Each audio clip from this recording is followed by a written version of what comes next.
अस्सलाम वालेकुम रहमतुल्लाह। ऑनलाइन दवाखाना के चैनल पर हम खुशामदीद कहते हैं। आप रोज़ाना लेटेस्ट वीडियो और अच्छी वीडियो जड़ी बूटियों के फ़ायदे और नुकसान और इस्तेमाल जानने के लिए हमारे चैनल को सब्सक्राइब करें और बेल आइकन पर क्लिक करें ताकि हमारी आने वाली लेटेस्ट वीडियो आप तक सबसे पहले पहुंच सके।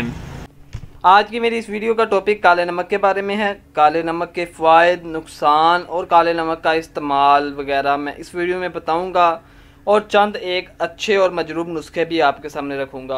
आपसे गुजारिश है कि वीडियो को एंड तक देखें, आपको इस वीडियो से बहुत ज़्यादा फ़ायदा हासिल होगा। दोस्तों, काला नमक तिब्बत, भूटान, हिमालय जैसे मुल्कों में ज़्यादा पाया जाता है। इसके मुख्तलिफ नाम ये हैं। हिंदी में इसे काला नमक कहते हैं और सौंचर भी कहते हैं। गुजराती में सौंचर लोन कहते हैं। बंगाली में संचर लोन कहते हैं। फ़ारसी में नमक सयाह कहते हैं। लातीनी ज़ुबान में सोडियम क्लोराइड कहते हैं और अंग्रेज़ी ज़ुबान में, इंग्लिश ज़ुबान में ब्लैक साल्ट कहते हैं। इसका रंग काला होता है, इसलिए इसे काला नमक कहते हैं। काले नमक के बहुत से फ़ायदे हैं जो कि मैं आपके सामने बयान करने लगा हूँ। काले नमक को हाजमा दुरुस्त बनाने के लिए भी इस्तेमाल किया जाता है। ये कई बीमारियों के लिए, ज़्यादातर मैदे की बीमारियों के लिए, पेट की बीमारियों के लिए इस्तेमाल होता है और कब्ज़ को दूर करता है। अब मैं आपके सामने चंद नुस्खे पेश करूँगा। आप इन नुस्खों को गौर से सुनिएगा। ये नुस्खे बहुत कीमती हैं। अगर किसी भाई को गले का दर्द होता हो, उसका इलाज काले नमक के साथ इस तरह किया जाता है कि पानी को नीम गर्म कर लें और उसमें हस्बे ज़रूरत काला नमक डाल लें, आधी चमची या 1 चमची, और उसके बाद उस पानी से गरारे करें यानी कुलियाँ करें, जिससे आपका गला और उसका दर्द बिल्कुल ठीक हो जाएगा। और जिन हजरात के गले में सूजन मौजूद है, वो सूजन भी इस नुस्खे से ख़त्म हो जाएगी।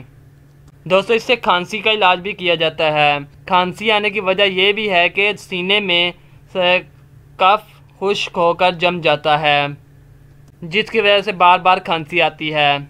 इसका इलाज ये है कि आप अपने सीने पर तेल लगाएं, तेल से अच्छी तरह मालिश करें और फिर काले नमक को नीम गर्म कर लें, यानी थोड़ा सा गर्म कर लें।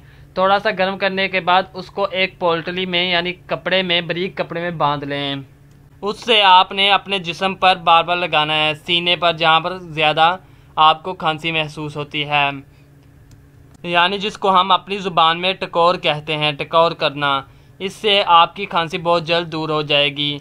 जिन बच्चों को नमूनिया का मसला पेश आता है, उनके लिए भी ये नुस्खा मजरूब है। वो भी इसका इस्तेमाल करके नमूनिया जैसे बुखार को ख़त्म कर सकते हैं।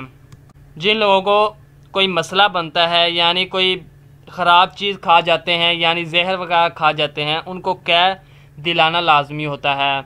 जिन लोगों को कै नहीं आती, उनका ये हल है कि आप 100 ग्राम पानी में काला नमक डाल दें और उसको थोड़ा सा नीम गर्म करके पिला दें। उसी वक्त उस बंदे को कै आ जाएगी, जिससे उसका मसला हल हो जाएगा। जिन लोगों को हाजमा की ख़राबी है, यानी जिनका हाजमा दुरुस्त नहीं, उनके लिए एक मजरूब नुस्खा है। अदरक का रस, लीमू का रस और इसमें काला नमक मिलाकर सुबह और शाम को पीने से हाजमा बिल्कुल दुरुस्त हो जाता है। जब मरीज़ को अफारा, बदहज़मी, कब्ज़ और हाजमा की खराबी हो तो आंतों में पुराना और गलीज़ मादा सूख कर सड़ जाता है और आंतों में रुकावट बन जाता है। इसके इलाज के लिए बड़ी हरीड़ का छिलका 5 ग्राम, सूंड यानी सूखी हुई अदरक 10 ग्राम, अजवैन 10 ग्राम, इन तीनों चीज़ों को काले नमक के साथ पीसें। इसकी मिकदार खुराक चाय वाली चम्मच आदि लेकर नीम गर्म पानी के साथ इस्तेमाल कराएं। अगर कै भी आ जाए तो घबराएं नहीं, इससे आपका हाजमा ठीक हो जाएगा। कब्ज़ हो जाने की सूरत में नीम गर्म पानी के 1 गिलास में 2 ग्राम सफ़ेद नमक और 2 ग्राम काला नमक घोल कर पी लें और लीमू का आधा हिस्सा निचोड़ कर खाली पेट पी लें। 15 मिनट में आपका पेट साफ़ हो जाएगा और आपकी कब्ज़ बिल्कुल ख़त्म हो जाएगी। मलेरिया जैसे बुरे बुखार का भी इलाज इससे हो सकता है। काले नमक को तवे पर लाल होने के लिए छोड़ दें, यानी जब वो सुर्ख हो जाए तो नीम गर्म पानी के 1 गिलास में तकरीबन 5 ग्राम उसको मिलाएं और अच्छी तरह हिलाकर पी लें। इससे हाजमा की खराबी, पेट की खराबी, मलेरिया जैसे बुरे बुखार से इंसान को निजात मिल जाती है।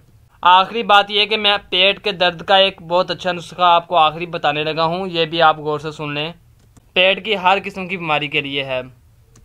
लाहौरी नमक 10 ग्राम, नुशादर 10 ग्राम, काली मिर्च 10 ग्राम, पिपली 6 ग्राम, काला नमक 4 ग्राम, सुहागा यानी भुना हुआ सुहागा जिसको फुला किया हुआ हो वो 3 ग्राम, फुला की हुई हींग यानी भुनी हुई हींग 3 ग्राम। सबको पीस कर सफूफ बना लें। 2 ग्राम सुबह और शाम को दे पानी के साथ। इंशाल्लाह पेट का हर मर्ज दूर हो जाएगा।